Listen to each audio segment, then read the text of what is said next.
नमस्कार मेरे प्यारे बच्चों। आज मैं आप लोगों को क्लास 9th का चौथा पाठ चत्वारो वेदा पाठ में चारों वेदों के बारे में समझाने का प्रयास करूंगा। इसे एक फुल स्टॉप से दूसरा फुल स्टॉप तक का अर्थ समझाऊंगा। इसमें जहाँ भी दिक्कत होगी, परेशानी होगी, आप पूछ सकते हैं। इस पाठ में वेदों के बारे में बताया गया है। वेद क्या है? वेद ज्ञान को कहते हैं। ज्ञान और बुद्धि में भी अंतर है। ज्ञान, बुद्धि, विद्या ये तीनों अलग अलग हैं, लेकिन ज्ञान, वेद से क्या मिलता है? हमें ज्ञान प्राप्त होता है। क्या कह रहा है देखेंगे।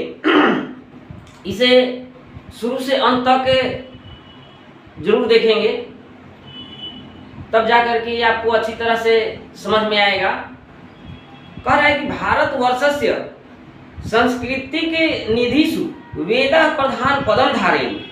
कह रहे कि भारतवर्षस्य सांस्कृतिक निधिषु, कह रहे भारतवर्ष के सांस्कृतिक खजानों में, भारतवर्ष के जितने भी सांस्कृतिक खजाना है, उस खजाने में वेदा प्रधान पदम धारेण।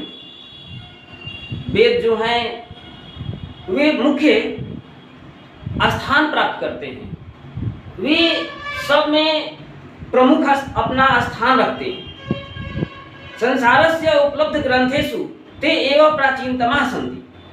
संसारस्य उपलब्ध ग्रंथेषु, संसार में जितने भी ग्रंथ उपलब्ध हैं, उन सभी ग्रंथों में ते एव प्राचीनतमा सन्ति। वे मीन्स कौन? वेद सब में प्राचीन है, सबसे पुराना है। भारतीय सर्वेपि वेद संबंधे न गौरव अनुभवन्ति। कहे कि सभी भारतीय भी वेद के संबंध में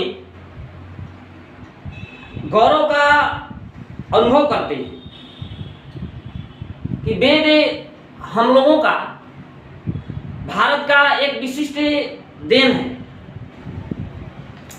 ज्ञानस्य पर्याय एवं वेदो वर्तते। ज्ञान के पर्याय को ही वेद कहते हैं, यानी कि वेद को ही ज्ञान कहते हैं और ज्ञान को ही वेद कहते हैं। बात एक ही है। 50 पैसा देंगे, नहीं 8 आना देंगे, तो दोनों एक दूसरे के पर्यायवाची हैं। शास्त्राणि वेदाम उदाहरणैः स्वसिद्धान्तान् प्रतिपादयन्ति। शास्त्राणि वेदाम उदाहरणैः, कह रहा है कि शास्त्रों में वेदों के उदाहरण के अनुसार स्वसिद्धान्तान् प्रतिपादयन्ति, वे अपना सिद्धांत को प्रतिपादित करता है, निर्देशित करता है, दिखाता है। शास्त्र में जितने भी सिद्धांत दिए गए हैं, वेद उनके उदाहरणों के अनुसार अपना सिद्धांत बताता है। वेद में सारे जीवन के बारे में बताया गया है, जीवन को किस तरह से जीना चाहिए।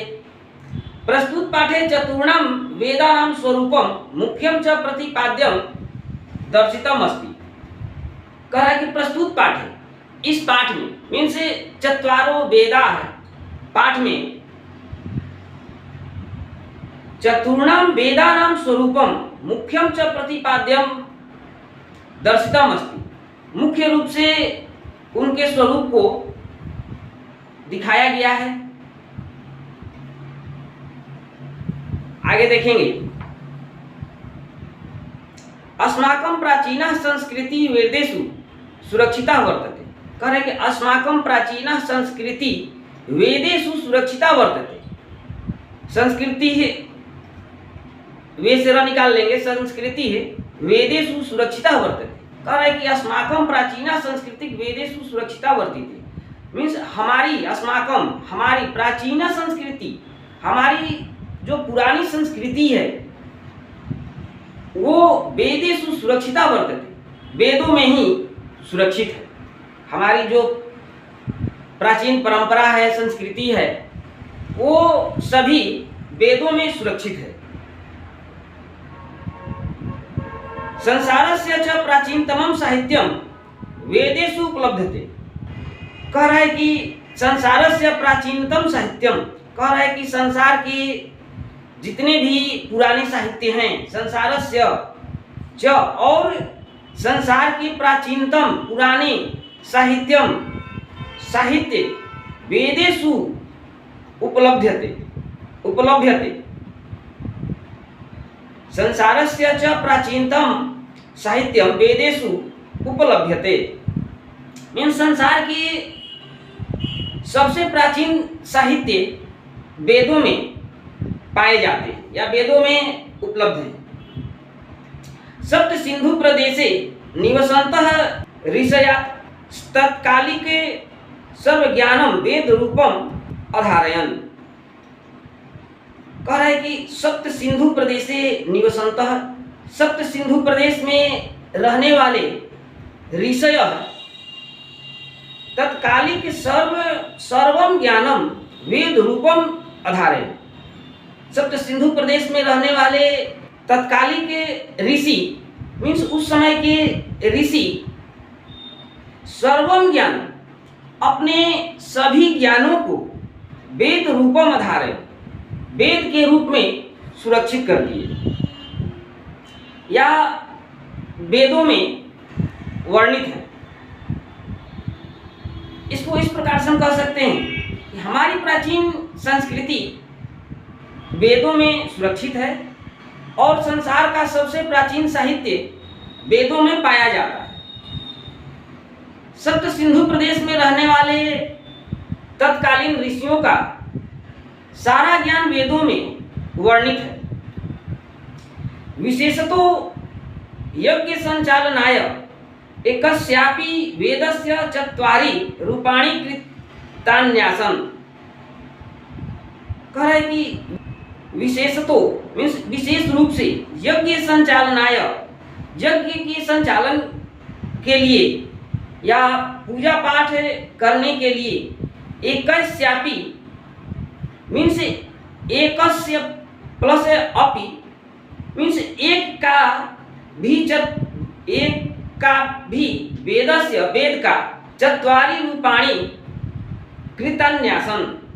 कह रहे कि विशेष पूजा पाठ करने के लिए, यज्ञ हवन करने के लिए एक वेद के 4 रूप किए गए हैं। विशेष पूजा पाठ करने के लिए, यज्ञ करने के लिए एक वेद के भी 4 रूप किए गए हैं। अतएव चत्वारो वेदाः इति परंपरा प्रवृत्ता। कह रहा है कि अतएव इसलिए चत्वारो वेदाः, चारों वेद इति परंपरा वृत्ता, इस प्रकार से हैं। ते च वेदाः, और वे वेद हैं ऋग्वेद, ऋग्वेद, यजुर्वेद, यजुर्वेद, सामवेद, सामवेद, अथर्ववेदश्चेति सन्ति। कह रहा है कि ते च वेदाः, और वे वेद हैं ऋग्वेद, यजुर्वेद, सामवेद, अथर्ववेद, चेति मीन्स ये 4 वेद हैं। कहने का तात्पर्य ये है कि खास करके यज्ञ आदि कार्यों के लिए भी एक वेद को 4 रूपों में विभक्त किया गया है। इसलिए चारों वेदों की ऐसी परंपरा प्रचलित हुई और वे सब हैं ऋग्वेद, यजुर्वेद, सामवेद तथा अथर्ववेद। अगला पैराग्राफ देखेंगे। ऋग्वेदः चिन्तमान् मंत्रान् धारयन्ति। ऋग्वेद में प्राचीन तमाम मीन से पुराने मंत्रान् धारयन्ति, मंत्रों को रखा गया है, या ऋग्वेद में जितने भी पुराने मंत्र हैं वे सभी संकलित हैं। अतएव इसलिए इतिहासस्य विद्वांसस्तस्य महत्वम तीतरा मन्यते। इसलिए इतिहासस्य, इतिहास के विद्वांसतस्य, विद्वान उस विद्वानस तस्य मीन से उसे के महत्व को मान्यते मानते हैं। कहे कि अतएव इसलिए इतिहासस्य विद्वांसस्तस्य, इसलिए इतिहास के विद्वान उसको महत्वम तीतरा मीन से दूसरे महत्व को या दूसरे तरह से मानते हैं। अयम वेदो दशसु मंडलेषु विभक्त। अयम वेदो दशसु मंडलेषु विभक्त है। यह वेद 10 मंडलों में बटा हुआ या 10 मंडलों में विभक्त है। प्रति मंडलम च ऋक् समूह रूपाणी सुक्तानि बहुनी विद्यन्ते। कहे प्रति मंडलम च, और प्रत्येक मंडल में ऋक् समूह रूपाणी, ऋक् मीन से ऋक् समूह कहते हैं जिसको गा करके बजा करके बोला जाए। प्रत्येक मंडल में ऋक् समूह रूप के बहुत सारी सुक्तियां पाई जाती हैं। कह रहे प्रति मंडलम च ऋक् समूह रूपाणी सुक्तानि बहुनी विद्यन्ते। कह रहे कि प्रत्येक मंडल में ऋक् समूह के बहुत से सूक्त उसमें विद्यमान है। अयम